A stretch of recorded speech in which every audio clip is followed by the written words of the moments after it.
While the Nintendo Switch 2 may not revolutionize handheld gaming like its predecessor did, I am still beyond excited for it and will buy one without hesitation. Now that the dust has settled around Nintendo's leave us alone announcement for the Switch 2, 3 distinct camps have emerged online.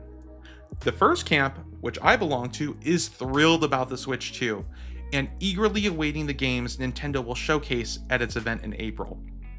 The second camp sees the Switch 2 as a meh, nothing burger update, comparable to the incremental changes of a yearly iPhone refresh. Finally, the third camp is busy trolling the Switch 2 for being underpowered when compared to current-gen consoles or handheld PCs like the Asus ROG Ally X, Lenovo Legion Go, or MSI Claw. For those in camps 2 and 3, your points are undoubtedly valid. Design-wise, the Switch 2 looks unremarkable, and its rumored internal hardware sounds underwhelming. But here's my question.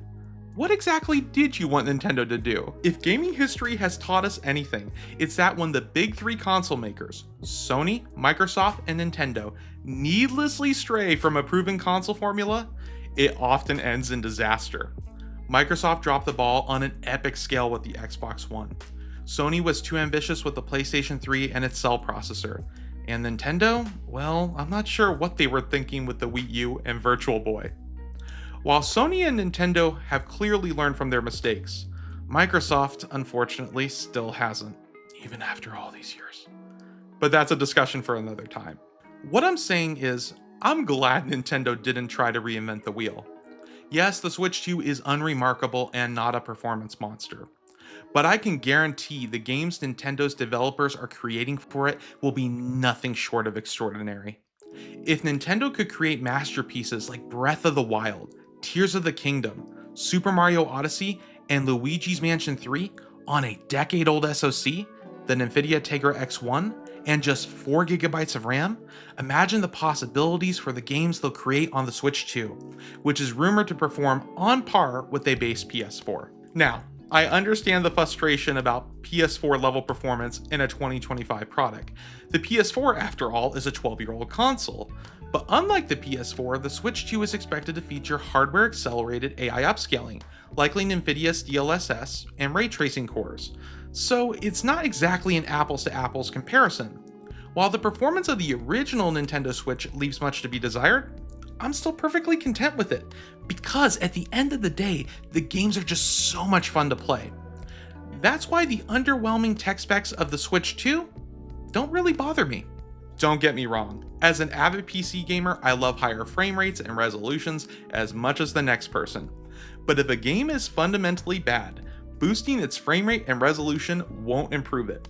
It'll just turn it into smoother, higher fidelity garbage. I have a question for those in Camp 3. Think back to your fondest childhood gaming memory. Now, is that memory tied to the game's performance or how much fun it was to play? Do you see where I'm going with this?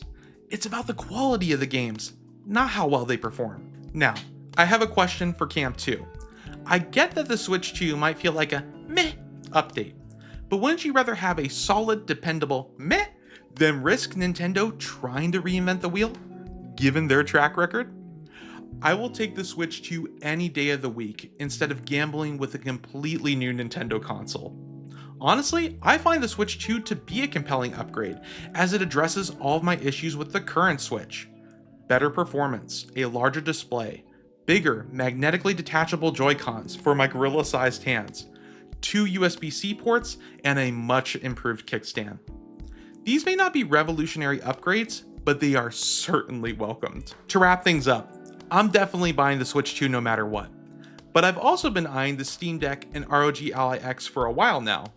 That said, what keeps me loyal to the Switch, aside from its incredible library of games, is A, its fantastic battery life, B, the blissful silence of the console while gaming, and C, the games just work.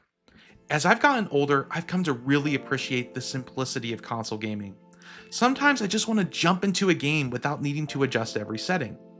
And while I've been tempted to pull the trigger on the ROG Ally X, the thought of using Windows on a handheld sounds like an absolute nightmare. Personally, I'm holding out for the Steam Deck successor, as I much prefer SteamOS over Windows on a handheld. Well, that's all for now. Thanks so much for watching. I'll see you in the next video.